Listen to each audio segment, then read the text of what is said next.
it goes. There we are. We're live, sir. So just give me a Wow. moment. Hello, everybody. Welcome back. Here with Paul Alleva. So do you I did put PD Alleva for this title, That's the but pen name. That's perfect. But I okay. do answer by Paul too. So if you call me Paul, I will respond.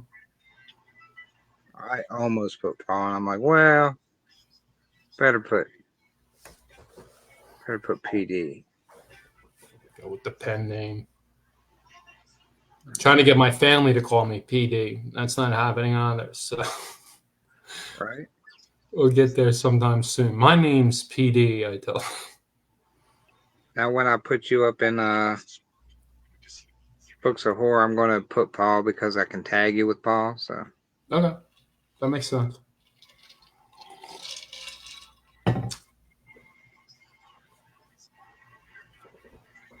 all right. Now, Boom, boom, as far as boom. I know, as far as everyone else knows, we should be live, sir. So, I'm kind of in there, huh? Well, I just got a and notification that says that you tagged me in a post in Books of Horror, so maybe we are in there. there you go. Hopefully, people can watch it. I think that, like I was explaining earlier, there's this weird thing that just so people watching know, this streaming service, I'm gonna probably have to find a new streaming service to use other than StreamYard because they've just put so many basic features behind paywalls that I'm not uh, willing to pay with the prices that they want to throw at you. So just like, but if It's you can see astronomical. this, please comment and say hey to me and Paul. And if you cannot see this, then it will definitely be live on the Books of Horror YouTube page, probably within a day or so. All right. So the first and best question always is, or suggestion is, to introduce yourself to the folks and tell them what you're all about. This is that moment when authors completely go silent, huh? Who am I? Why do I get to talk about myself? But anyway, I'm PD Alleva. I write horror books, I write sci-fi books, I write psychological thrillers as well. What is going on? I just have a new gothic horror series that for book one was released today. So this is like a birthday for me. Having a great day so far. It's been really good. That series is called The Sleepy Hollow Incident. It is a gothic horror novel series. 4 books. Book one today, rapid release. Next book's in 3 weeks, then 3 weeks, then 3 weeks till December 9th, and then they'll all be out there into the world for your reading pleasure. If I was any better of a host, I could actually had that book cover up for us to see since you That's all right. did send it to me. So, If I was a better um, author, I'd have a physical copy here for me to show to you, but I don't have that at the moment. They're on their way, though. They're on their way. right. So, this is book one for a series that it's the kickoff. So, with that, what are you planning? I saw somebody review it and say it was book one, part one and two. Correct. All right. So let me What can get you into tell us this. about that? All right. So Gothic horror novel. Gothic horror became a Gothic horror series. So I have a series. Book one is called Gollum. Book two is Jiggly Spot and the Zero Intellect. Those are part of the Dominion of Shadows series of complete standalone novels, although they're interconnected. Some characters will be in Gollum, some will be in Jiggly Spot. So the Sleepy Hollow Incident is actually book three in this series. However, it turned out to be 335,000 words. That is a juggernaut of just fucking, yeah. I Yeah. have my fucking head examined at the moment. However, so I figured break it up into 4 different books. That's what we have here. Book one, then book two, book three, book four will come out right after. There you go. And I did get the cover up there for the first one. Get the other ones Um, up That cover designer knocked it out of the park, man. Sherry Foxley, I give all kudos to her. I don't take any kudos whatsoever with these covers. It's all her. She's phenomenal. She has done, let's see, she's done Gollum, Jiggly Spot. She's done my Dark Veil series as well. Really knocked it out of the park. We came up with this concept maybe about a year ago, and it's transitioning to the demon. I think it came out really good. Yeah, absolutely. Shout out to Sherry. So, um, since this is book one releasing October 7th, Mm-hmm. when can readers expect book two? Do you have that planned out so far? They're all planned out. Book two is going to be in 3 weeks, so that's October 28th, I believe it is, and then after that, 3 weeks after for book three in November, and then book four drops December 9th. So the whole series will be out there. That's what we call a rapid release. Correct. Rapid release. Get it out there. We do got some comments and like to Oh, but shout out. wait. First of all, hold on 1 second. I never answered your question. You said why part one and part two? That's because of that long book, right? So book one is parts one and two for the complete book. Book two is parts three and four. Book three is parts five and six, and then book four is parts seven, eight, and nine. Now I answered your question. I feel happy about myself. So there you go. After you realized it was so big, like such just a massive tome, and Yeah. you had to break it up, did you find it easy or hard to figure out the sections in which to place each book into? In the beginning, I wasn't sure, right? So in the beginning, I was thinking, should I just release it one part like per month? I really kind of like jogged around with how to exactly put these in, right? And Yeah. then it just made sense when you read the way it's split up per part. Parts one and two, then three and four, five and six gelled more with the story. It's like, all right, this is a good place to break to wait for the next, say, episode, right? So, and then this is a good place to break for the next episode. So that's why I came in with it's pretty much what 2 parts per book, except for book three, but part nine is very short. Right, it's only like Right. 5,000 words. We're just wrapping everything up on part nine. So really, it's 2 parts per book.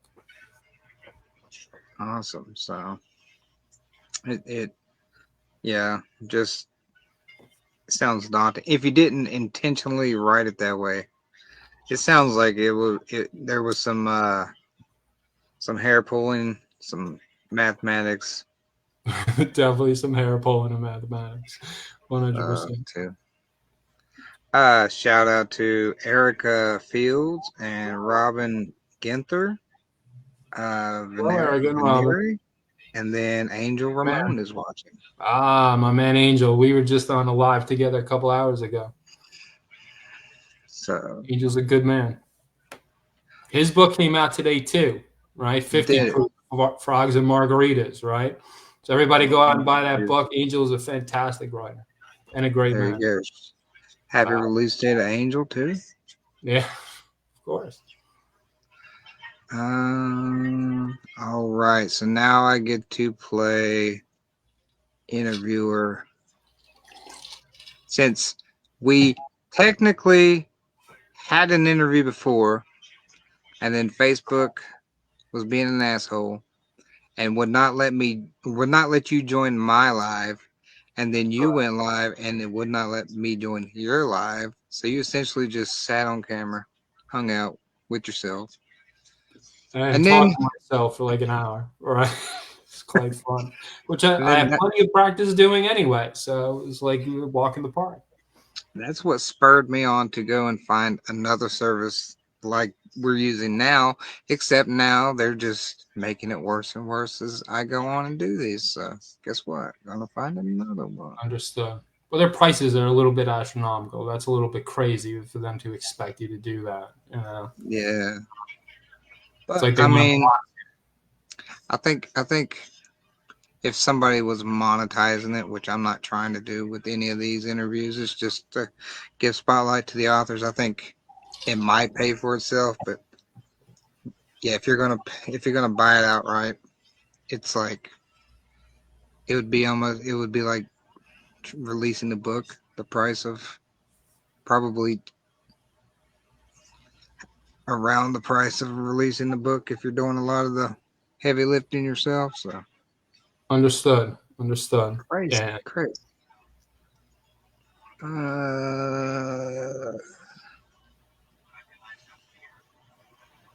Let me make sure I got. All right, there you go. So, always the first question for the author is, what got you started on your writing journey, sir? Understood. All right. Let's go. You want the long version or the short version? Hey, we got an hour to fill, We got an hour to fill. So at let's least. go a little bit of long version. Well, I have been writing since I was a child. I remember doing things even as close as like first grade. In second grade, I do remember this because a friend of mine who I wrote this story with, we still talk about it today. And in second grade, we wrote this story. It's about a hamster that gets lost during school, right? It's like take your pet to school day, gets lost. 10 years later, the girl who lost the hamster goes back to that school for some weird reason. I have no idea why, and the hamster has been surviving on crayons this entire time for 10 years. And Nice. the hamster has grown to astronomical size. And all he wants to do is go home because he knows his owner is there, right? So what does he start to do? He starts to terrorize all these little kids. And that was in second grade. So I guess I had the horror bug at a very early age, right? Which Very Goosebumps esque, you know? a little bit, I think, at the time, right? Because I'm a little bit older than Goosebumps. I think Goosebumps, the first book, came out when I was like 17, 18, right? So even before that, I believe I was highly influenced by a horror movie titled Alligator. Okay. I'm Did you ever not see it? familiar. Not familiar. B-rated alligator movie where this girl gets an alligator when she's a child, and the father gets pissed and he dumps the alligator, he flushes the alligator, right? Fast forward 30 years later, this alligator has been living in the sewers, and there is this pharmaceutical company, of course, that is doing like crazy experiments or whatever in like growth for animals. And all this stuff got down in the sewer, and this alligator is now this huge, colossal alligator, starts terrorizing everyone. So what's funny is I just saw this movie again for the first time in probably 30 something years a few weeks ago. And I'm like, I think that's where I got the idea for that story. It makes perfect sense. Right. Right. So that's my hamster story is when I was a writer as a kid. But I also at that time, as a kid, I remember like movies. Yeah, let's go. Ghostbusters was definitely one of them. Another one was Goonies. I know that. Back to the Future is one, and even friggin' Rambo: First Blood Part Two. I would come home after watching these movies, and I would actually sit there and like write the novelization of the movie, which probably turned out to be about 2 pages at the time. But I love to do that, just rehashing the movies and just rewriting the movies. Well, that's how I got my start. And then at 12 years old, I actually wrote my first full length novel.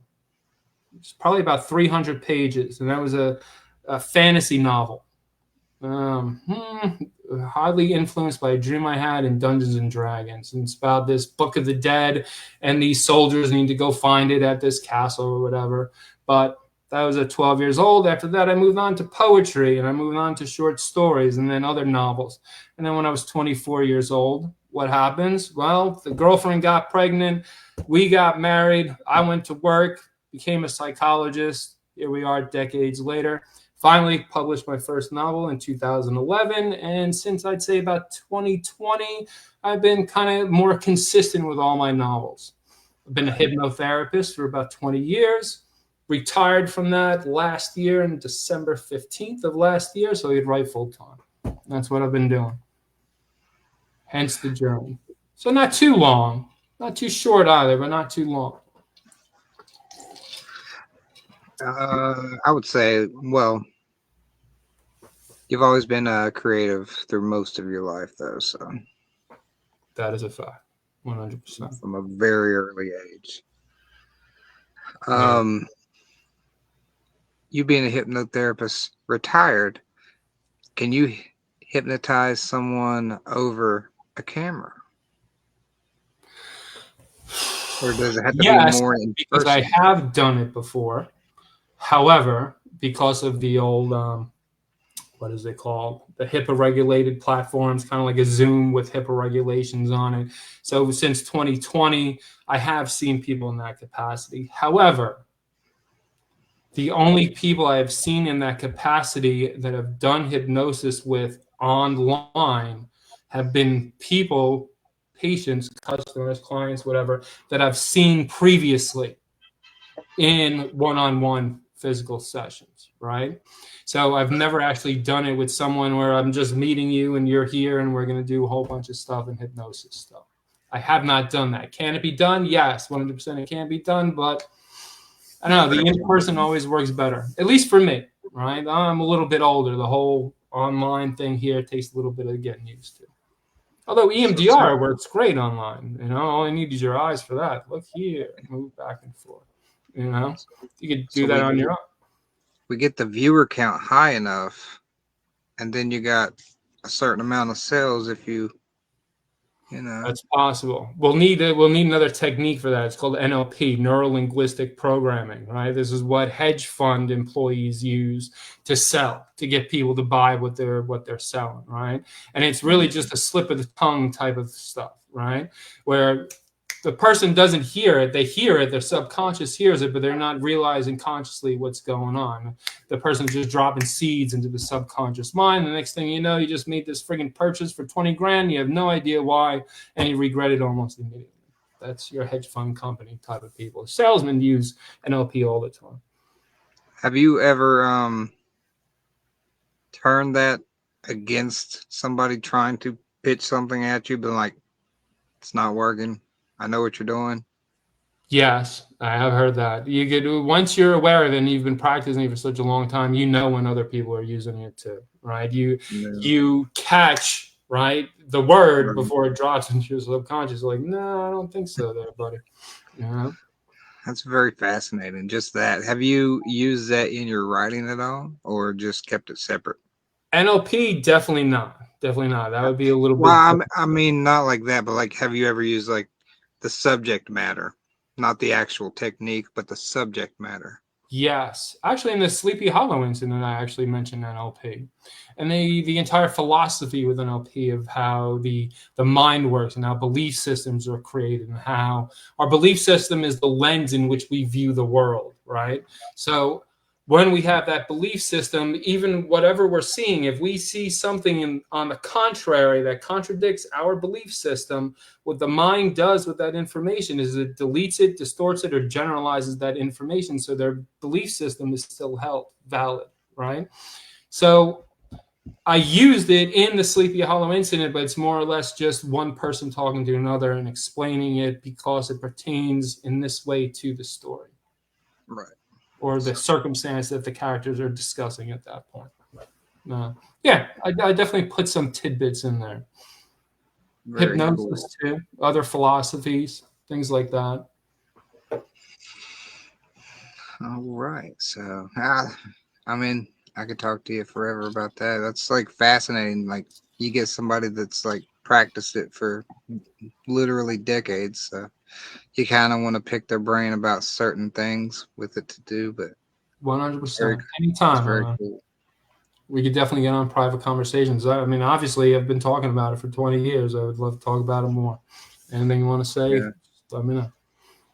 But you should look it up too. There is when I first got into NLP, it was through a YouTube video, because NLP can be used for bad, 100%, and people are using it all the time. I mean, hedge fund company or whatever.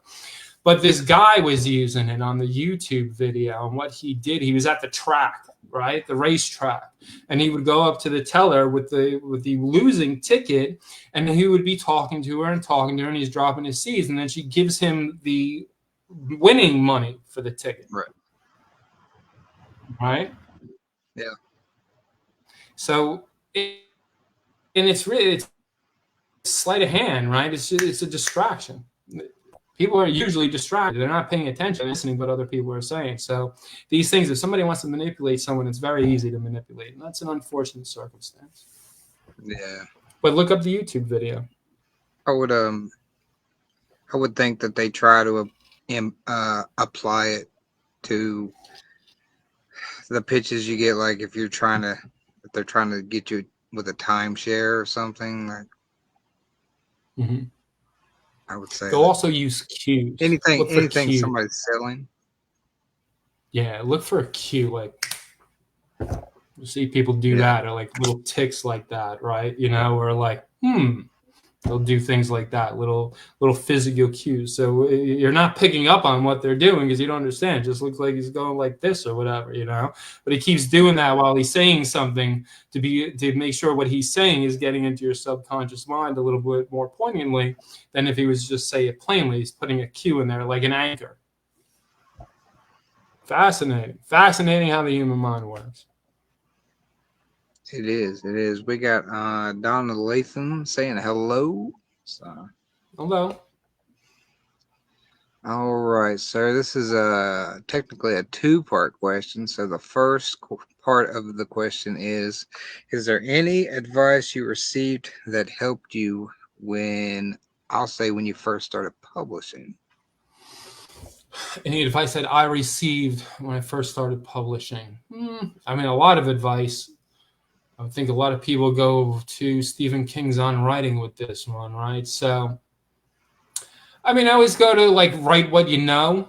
I mean, that's a definite fact. But then again, fuck that. Write everything, right? If you Yeah. don't know a subject or you don't know a topic, then learn about it. You're an intelligent human being. But as advice, yeah, we're probably gonna have to go with write every day. That's the best advice I had. And if you can't write that day, brainstorm, right? Go for a walk. I think that's the best advice I've ever had.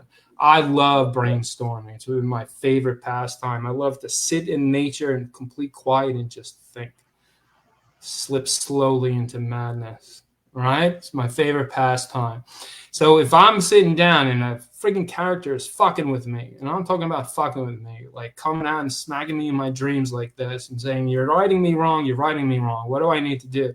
When I sit down to write it that day, I'm not going to sit down and write. I'm going to actually move aside, right? And I'm going to do my brainstorm. I'm going to go for a walk and even maybe rewrite.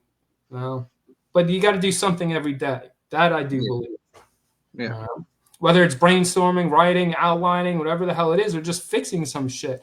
Read what you wrote the last few days. That's perfect. You want to get out of writer's block. Writer's block doesn't exist unless you're just not treating it right. It's just part of the process. So if you get to that point where things are fucking with you, go for a walk, put it down, brainstorm, but do something for the day. Because if we don't do anything for the day, but let's say all we did was outline and brainstorm all day, most of us writers are like, I didn't do anything today. They get all down. We get all down on ourselves. It's a fact, right? Yeah. So instead of doing that, well, look at it and say, but this is productive because that's part of the process, right?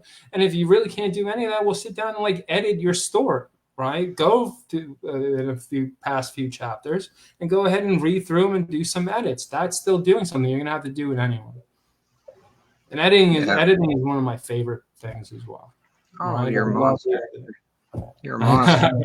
And I just realized, I just actually taught myself too how to format books, which I thought was actually a lot easier than I thought. I'm like, wait a minute, this is it? It's like, it was very simple. Now, I'm not some master formatter going on here. I ain't saying that in any way, shape, or form. But actually, just getting something done, formatted, was a hell of a lot easier than I had expected.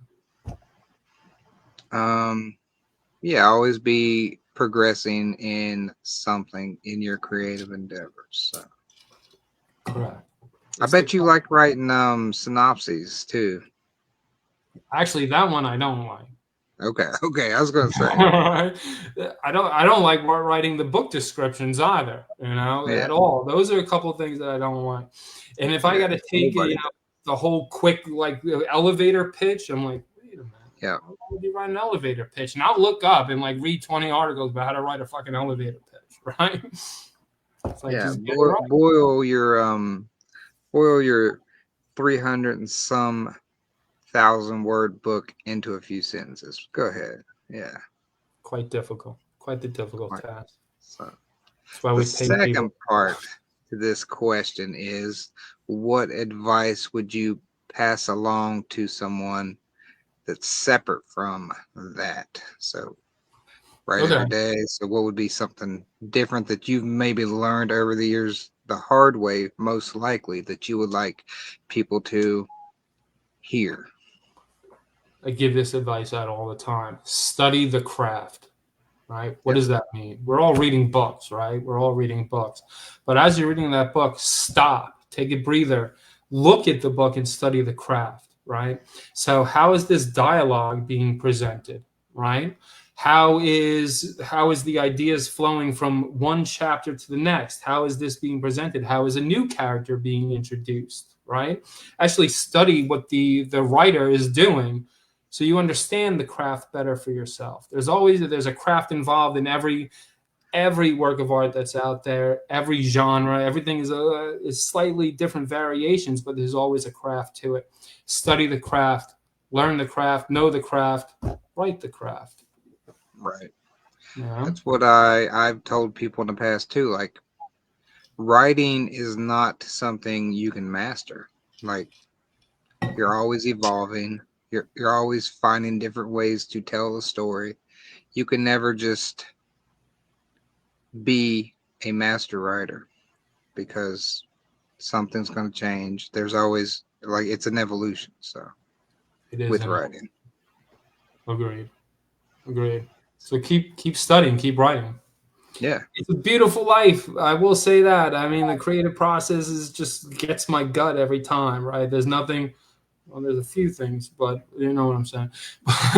There's nothing more fulfilling than actually getting a book out and crafting this just beautiful, for the thing of words, man, and that touches people and touches their soul, touches their hearts, gets them in a good position where they want to be. That's profound. That's connection. It's the way it should be. yeah, absolutely. So, there was one thing you touched on right at the beginning of this question. Um, I believe it was you said a lot of people say write what you know, and then you said fuck that. I think was I your did. That's words, exactly what I said. and I agree because if you're doing that, then you're going to get a lot of narrow focused books, like a lot of like a lot of narrow perspectives from people if they're not writing outside of their boundaries, outside of their comfort zones. So I Correct. agree with you, 100%. Like and always be learning. You know, always be learning. Always 100%. We're students, even when we're 90 years old, we're still learning, right? Which I think is fantastic. Because I know Judith had put out a post where she said that she's moving on from writing extreme horror, right? Because she's with her craft. I think that's fantastic, and that yeah, takes a lot of guts to actually tell people that, hey, listen, I'm moving on, right? I've done that, I loved it, boom, boom, boom, but my creativity and my journey has taken me in this direction. yeah, That's integrity. That's fantastic. absolutely. As a writer, you should want to do that. Like that. That should Yes, be on a lot of writers' agendas is to almost flip the script. If you start writing something and you get good at it, then you should want to challenge yourself into switching tracks onto something else, like you said, Judith's doing. So agreed, like agreed. write like she was writing quiet horror, which is very vastly different than extreme horror. So and then I think she's been teetering with the idea of westerns. So just completely separate. It's But as fantastic. She's a long as you great have writer your too, so yeah, I'm interested. When somebody's great at what they do, whatever they do, it's going to be interesting to see what came out of them. yeah, So yeah. keep going. So, uh, we got a late to the party, but Kat Gutterman's here with us. So, Hi, Kat. How are you? all right, sir. So, the next question up is what has been your biggest surprise after joining the horror community? So that could be, you can limit it down to the indie horror community or just joining in to the ranks of the horror writers since you've been publishing? I would say since probably 2020, you said you've been more consistent with Consistently. releasing. Yeah. Okay, honestly, the biggest thing that I found is the level of high quality books that are in the indie author community. I mean, it's just profound, you know. I mean, take traditional publishing and put it over there, right? So, in my opinion, traditional publishing has become very two dimensional over the last couple of years, whatever. But when you go into indie authors, there's depth there, right? People are writing from the heart, and it's quite apparent. And they up their game. I mean, read Steel Machines by Dan Franklin, right? Just came out. Like, to me, that's like a Nobel Prize type of literature there. It's like The Old Man in the Sea or The Diary of Anne Frank equivalent. I mean, this is just fantastic. Andrew Nordberg, Extinction Dream, just psychological toll that you go through as a reader through that story is just, it's profound. You know, there's so many profound stories coming out there in the indie. I can't speak of all the other genres, but I know in the indie horror genre, the books are absolutely phenomenal. It's like you could pick up any one and you're going to get a high quality, 100% high quality story in just about every single book you're going to pick up in the community. And that to me is absolutely phenomenal.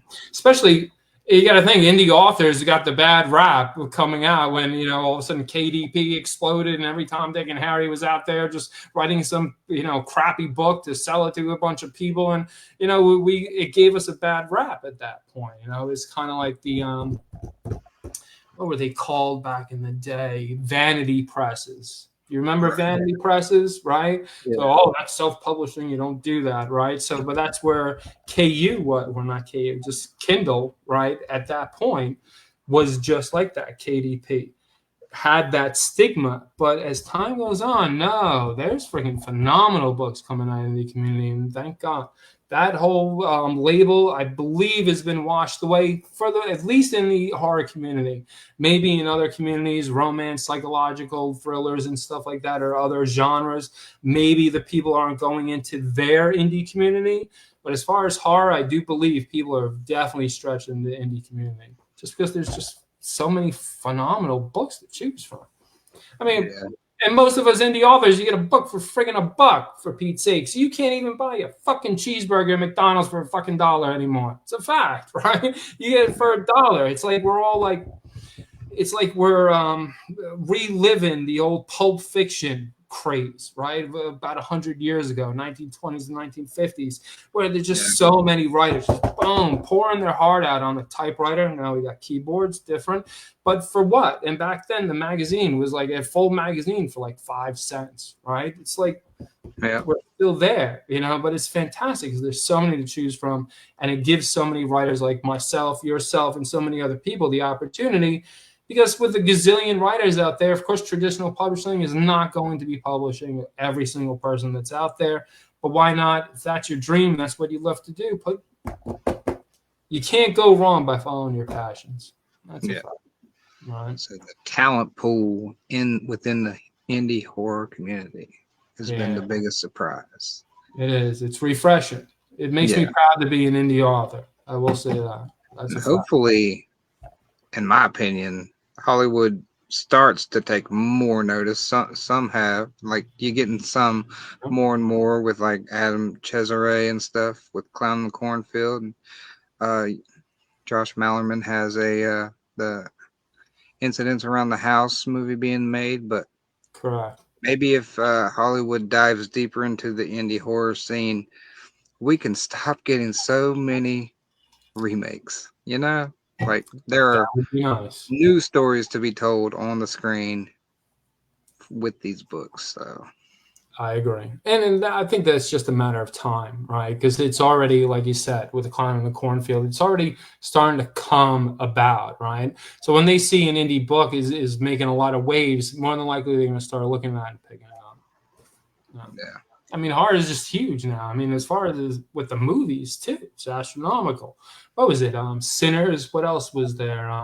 Just recently, something broke the. I think it was a new Conjuring movie that was breaking box office records and stuff. Right? I think the new Conjuring movie broke the box office record for a horror movie. I think it's the number one horror. What is it? I don't know if it's opening weekend, but horror run in theater now. So, and I Understood. actually watched that one in theater, and I thought it was great. So, The new one. yeah, Well, I have not seen the new one I yet. think it's The Last Rites, and So, I've always liked the Conjuring movies, and never really cared for the side movies that go along with that series, like Annabelle and the Nun and stuff. But the Conjuring movies, I've always thought were great. they were good. Did you like the third one though? The third one is the weakest link It out of is, all. right? It is the weakest link. The first one, First one, absolutely second one, phenomenal. So phenomenal, good. right? Third one, a little disappointing. I need to see. My son saw this. My son's like 25, gonna be 26. He just saw the new one, and he said it was really good too. Yeah, the new one is great. I'm waiting for But Frankenstein. which one? Frankenstein, the new Frankenstein, Del Toro made. Okay. Yeah, it's Right? gonna be on Netflix. November 7th, but it's in limited run in theater, and I got my ticket October 23rd at 7:15 p.m. at the IMAX. Got it memorized, man. You got it Frankenstein is my done. favorite novel of all time. That's my favorite. That's my heart right there. Mary Shelley. It's like I Yeah. definitely have. Oh, well, I'm not going to get into that, but Well, the definitely Mary creation Shelley. of an Frankenstein. entire genre with And, Frankenstein, sci-fi, and sci-fi, gothic horror. Right. I mean, just sci-fi fantastic. horror. Yeah, like created a So whole good. genre. And we'll see what Del Toro does. Now, I've been disappointed in a lot of movies recently over the last couple of years, I'll be honest with you, but I have high hopes for this one. But then again, I'm going in there with no expectations either. You said what other movies? I just saw that they put on HBO Bring Her Back, and I know that got a lot of praise from people, so I'm looking forward to seeing that. People did like that one. And then Sinners. Um, Sinners, Sinners was great. It's so in, good. Absolutely. Yeah. Go and ahead. then I finally watched the new Final Destination Bloodlines, and I thought it was fun, so I It really was enjoyed fun. it. It was fun. I have I not mean, seen that one yet, but I was never a big Final Destination person, although I did see a couple of the movies. What I'm looking forward to is Terrifier 4. I've never been in Terrifier, Gosh, but so good. maybe because like clowns don't scare me like they do a lot of folks, so I'm like I wouldn't be afraid. But I haven't been afraid of a horror movie since The Exorcist, and I think it was 8. So that's a different story, though, right? But with Terrifier, it's I remember I think I saw it on like Instagram. People were talking about it. It was Terrifier 2, and I never even seen the original Terrifier. I was like, let me just watch this. You're talking about a B-rated, lots of gore. I'm definitely in with that. Let's toss this on. And what I was surprised is how good the friggin' story was. yeah, Blew me away. I enjoyed it. And the gore was really, really, really, really, really, I'm really, not really. I'm not against watching them. They just never piqued my interest. But I did watch In a Violent Nature, and I enjoyed it. I got my bones to pick with that movie, but like as far as like an homage to Friday the 13th, I'm Really. there for it. So I know the second one of those is in the works. So I've not seen that one, but I know what you're talking about. I'll have to check it out then. Just listen, go to Terrifier 2. You got to at least just Terrifier watch it. 2. Terrifier 2. You don't have to go to Terrifier 1, just go start at Terrifier 2. If you like that, go to Terrifier 3. Not even the Terrifier 3 had me gagging on one scene. And that's okay. pretty like I bow at that point, man. If you're gonna make me gag on a scene, that was good. We got a lot of Terrifier fans in the comments with Erica Fields and Chuck Daniels. Or yeah, Arthur Chuck Daniels, Clown. also known as Chuck Nasty, fellow author. We had a question. Angel asked a question. He said he didn't get to it when y'all were on earlier, and he said, "Would you be open to writing something more extreme for yourself?" For myself, yes, I definitely would. We'll see what. Actually, no, that's right. Hello, hello. I've got a novel or a novella that I'm going to be. I already got. I'd say about 30, 40 pages into it. Not much in any way, shape, or form, but it is going to be a shorter story, more of a novella length, called Grandma, and that is a witchy gore fest if there ever was one. Completely extreme, really over the top. As a matter of fact, in the beginning, there's how can I put this lightly without making people barf? Let's just call it baby stew. Baby stew. We'll just keep it like that for now. But that's Grandma. That's coming to you. And that takes place in the winter of 1990. I think it's 6 or 7. I can't remember off the top of my head. When a blizzard was shut down New York City. It takes place at the St. George Hotel, which is where I was living during that blizzard. And this old lady was real. She lived next door to me, and she freaked me out all the time. So that's where I got the inspiration for that story, Grandma. And I'll be coming to you soon. So yes, Angel, the answer to your question is yes. I'll be writing something very soon. But there's always election retrograde. I mean, yes, it's gory. There's definitely a lot of heads rolling in that one. But I got what you're saying. We need more. Agreed. Yeah. Okay. Agreed. That goes into what we talked about earlier, like not going out of your comfort zone of what you would normally write and Correct. stretching your legs as an author, dabbling here and there in different subgenres that you don't normally write in. So correct. I mean, my retirement plan is to move to Italy, drink red wine all day, eat prosciutto all day, and write epic poems. That to me is heaven. Epic poems, right? Become Dante Alighieri for a couple of years or something like that. Yeah. Oh, your very own divine comedy, sir. Correct. Exactly.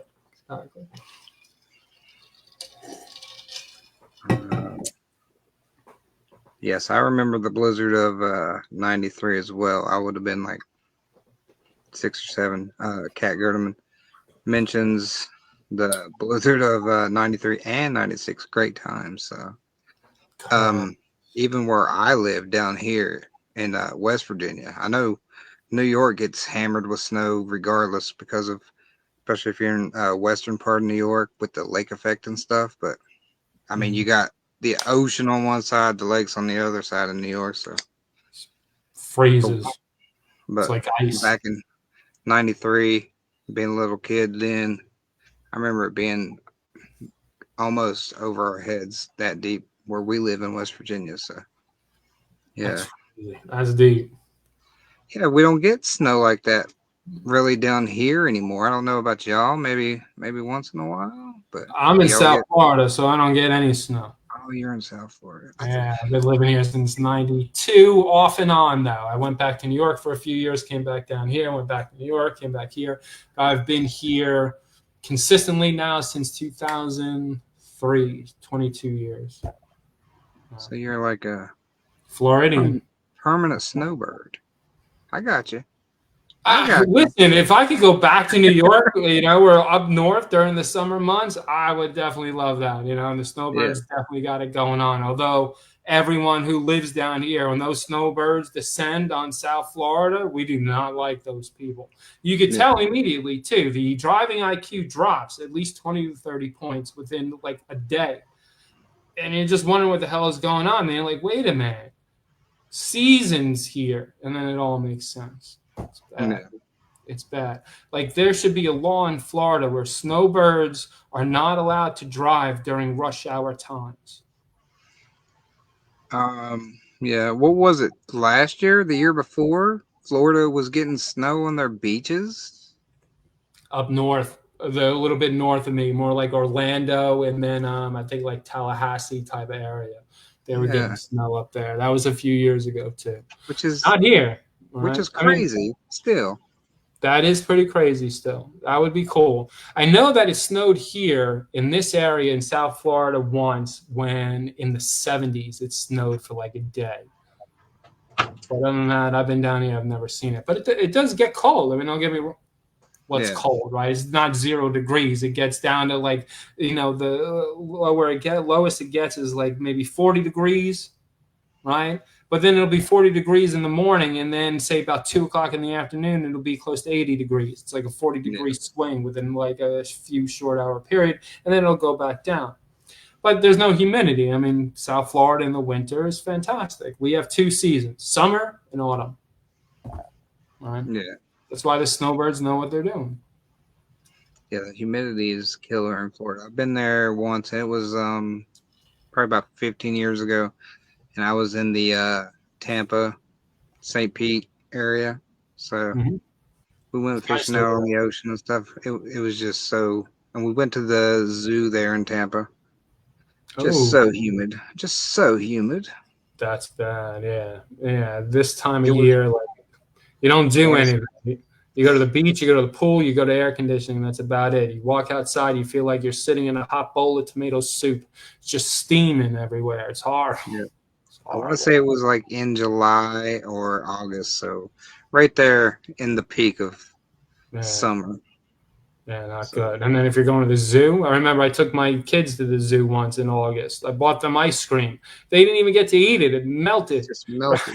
I look over, they got all ice cream all over their hands. They're like, well, that was a bad idea.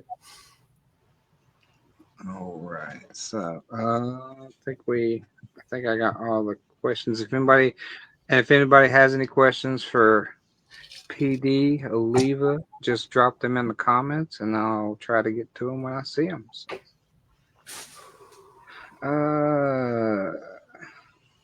Chuck Daniels also mentions that Mary Shelley is better than Bram Stoker. I said what I said. Oh, I've read both, the famous books, Frankenstein or Dracula. If I had to choose one of the two, it would definitely be Frankenstein for me. yeah. But I did enjoy Dracula. I love Dracula. I do like Frankenstein. Definitely gets the edge, right? Yeah, But I mean, Dracula what an awesome novel, just the way it was all put together with just journal entries. Did you ever read the prequel that came out by Doc Ray Stoker, who's like a descendant of Bram Stoker, and J.D. Barker, called Dracul? Have you ever read that one? I've not read that one. I highly suggest everybody read it. First of all, it's a phenomenal vampire horror novel. Brutal, very very good, and it shows that it's like more like the backstory. But according to, if you read, which was also fascinating, was this very long author note at the back end of the book, where they're talking about all the research and all the information they had about Bram Stoker, where he believed that his novel is not a fiction novel. It was a real story. That these are I mean, everybody's real journals. back then, it's plausible for him to believe that. Like I think that's fascinating. That's good stuff right there. what was it? I can't remember the exact year. It's definitely 1890s was when Dracula was released. So let's Yeah. say up until a decade before. What sort of communications did you have between states or countries that you would you know it's not like the internet we have today. It's not like the phone services we have today. So everything that you knew about the world, you were being told from other people that had traveled the world. So Correct. it's plausible. Telegrams, right? They probably had telegrams, Yeah, the wires and stuff. letters, the wires. Yeah. So But that's a good novel too. Dracul. I highly suggest that one. as you said, it was Dacre that wrote it. Docre Stoker. Doc, I've always heard D it A. Dacre, but Maybe that's it. Dacre. I don't know. I say Docre. I'm Italian, right? So we always Yeah, put a spin on it. And then J.D. Barker. J.D. Barker has written more than a few novels out there. Forsaken. That's a witchy horror novel. What else? He just came out with another one, Something I Keep Upstairs, which was a horror novel as well, more like a ghost instead of a house. It's more like an island, which was really fantastic. And those are his horror novels. And other than that, he also writes a lot of psychological thrillers, police Yeah. procedurals as well. And he does this whole thing with who is it? Fucking James Patterson, right? Tell me about it, right? That guy, man. He's Listen, just sticking man. his He name on earned it. books That's all now. I gotta say, right? He's not writing these books. Everyone else is No. writing these books, Yeah. right? So, but hey, listen. He earned his right. That's all I gotta say. You know? And he's helping out some other authors keep their names out there too. So that's all cool. And I read one of them, Coast to Coast Murders. It was okay. It's more like that two-dimensional stuff I was mentioning before, right? Yeah. But JD, those three books, check them out. Dracul, Forsaken, because Forsaken was when he was more like an indie author as well. And then his new one, Something I Keep Upstairs, was really good. That was a good one. And he's got that fast-paced, type of thriller type of pace to his novels. It's good. So there's everybody's reading assignments for this episode, aside from the incidents in Sleepy Hollow. So That's right. That's right. special guest on my lap. Yeah, it's all about the books, right? I'm a reader too, It's not just about my books. Although you should be reading my books, right? This one's always a fun one for authors because it's never the same. But are you a pantser, a plotter, or a hybrid of both? I would have to consider myself a hybrid at this point. Yeah. I used to be a pantser way back in the day. Just sit down, shut the fuck up, and write, and let the fingers do the talking, right? But now I think I've become more of a technical writer. Now I don't outline; I do brainstorm now, right? So Yeah. keep going and brainstorming. But then as soon as I brainstorm, I figure it the fuck out, and I never read my brainstorm again. I always know where the book is, where the story is beginning and where the story is ending, but how the fuck we get there, I have no idea. Nice cat. No. And that to me is the fun part for me because I get to discover along with the reader how we're getting all the ways to this point. What's the ending going to be like, right? How do we get there? How are these characters getting there? And that's up to, my opinion, it's up to the characters to figure out how they're getting there. And like I said, sometimes the character just doesn't like the way I'm writing them, which is character who did that to me more than any other character I've ever written was Kara from Jiggly Spot, who's Jiggly Spot's girlfriend, who in the beginning was supposed to have a very, very small role. And in my opinion, she's the one who ended up stealing the whole show. But she would wake me up in the middle of the night sometimes, right? And I have to go read her chapters again and be like, what do you want now? Crazy that woman is. Anyway. Yes, I'm talking about a fictional character in one of my stories. Yes, they do fuck with me sometimes. They're in there. But that's okay too. I love them. Yeah, with that question, it used to be very black and white. Pantser or plotter. Never really the hybrid, but the more that I got to talking to people in the modern age, I see it sounds like your way of doing it is similar to mine, where like I'm absolutely going to sit down and let the story take me where it wants to go, but also I have the idea that I've been thinking on for a while and building off of that, and always the brainstorming in between writing sessions. So that's why it's very much a hybrid approach, because you're mentally plotting where you're going. Correct. Exactly. But you're allowing yourself the freedom of how you get there. So nice. Nicely put, RJ. Exactly. You hit the nail on the head with that one. And then with writing, especially when you're writing a big novel like the Sleepy Hollow, Jiggly Spot is 156,000 words. Gollum was about 120,000. So I've written some other big books. Sometimes you get to a point where the story's kind of like you need to take a break and you need to sit down and you need to put your ideas back down on paper in a brainstorming fashion, because sometimes the story plot is kind of like going in ways that you weren't anticipating. So you need to sit down and accept that. And then also with Sleepy Hollow and I write thrillers too. And I always write, well, not always. 90% of my novels are multiple characters, multiple point of view, third person. So I got a lot of fucking shit going on all the time, right? So sometimes it's like, all right, I don't want to lose anything. So I'll sit back and and look at it from afar. So I'm like, okay, now I see where this is going. I get the bird's eye view and I start putting the pieces to the puzzle together. Because something that all of a sudden I'm on Sleepy Hollow Incident, I'm on friggin' Word 250,000, and I'm like, oh, you know what? If I did this at Word 80,000, this is going to make a lot more sense here. So let me go back here and fix this up here. Well, if I do that, then at 120,000, I'm going to have to do something here. So go and fix that too. So the streamline is there throughout the entire process. Yeah, that's always going to happen, especially when you get into huge, lengthy books like that. You're going to want to go back and essentially plot fix or hot patch something that you're setting up later in the book, because and that's just part of the craft. It's just the nature of the beast, yeah. But that's always a fun question to see where writers are at with their process and stuff. But I think we might have touched on this one a little bit, but the second part to that question is there a subgenre of horror that you haven't actually written in that you really want to one day?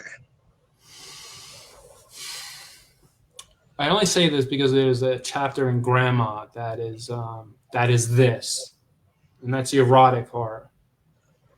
Right? Erotic horror. Erotic. Okay. So, and there's as I said, a chapter in Grandma where that's like I was like, ooh, I did that pretty good. So I was like, maybe I could do something like that in the future, but we'll see.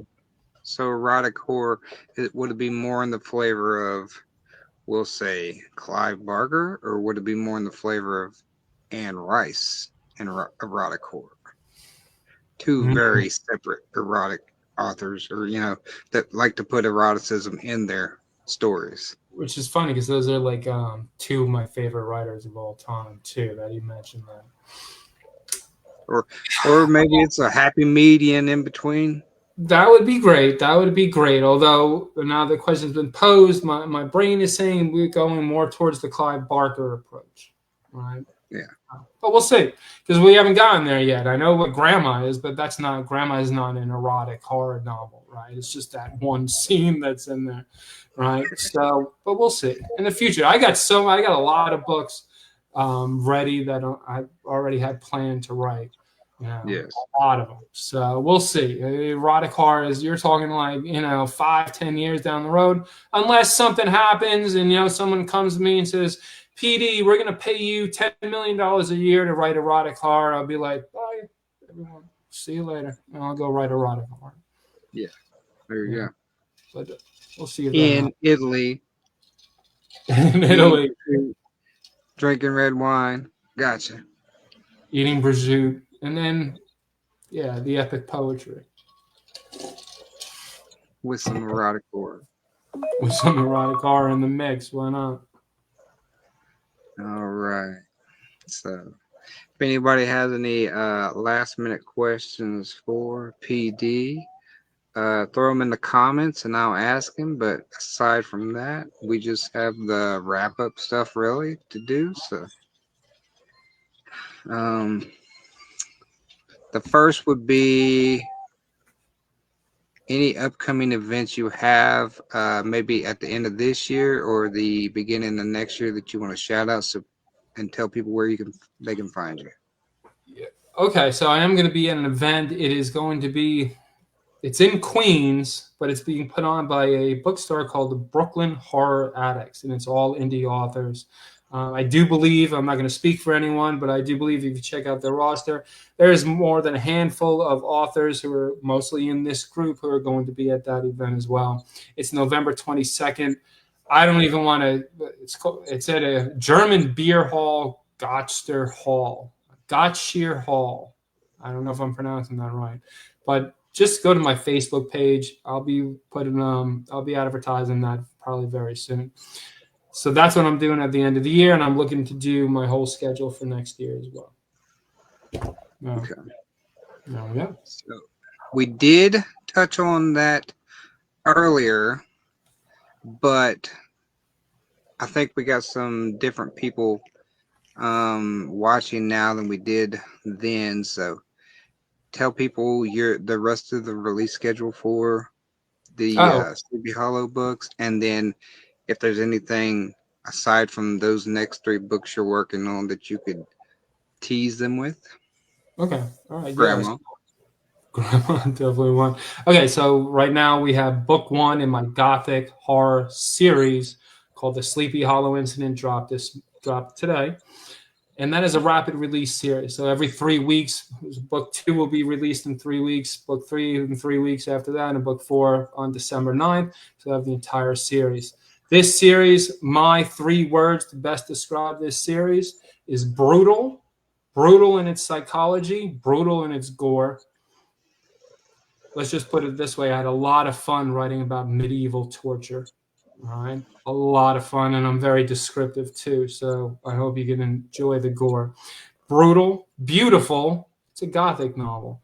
It's talking about fog, the whole atmosphere. And Sleepy Hollow itself is a character in this novel. So that's beautiful. And then exhilarating. Why is it exhilarating? It's a police procedural. It's a thriller. It's a mystery and suspense novel. Oh, and the mystery and suspense is told through Detective Stephen Carver.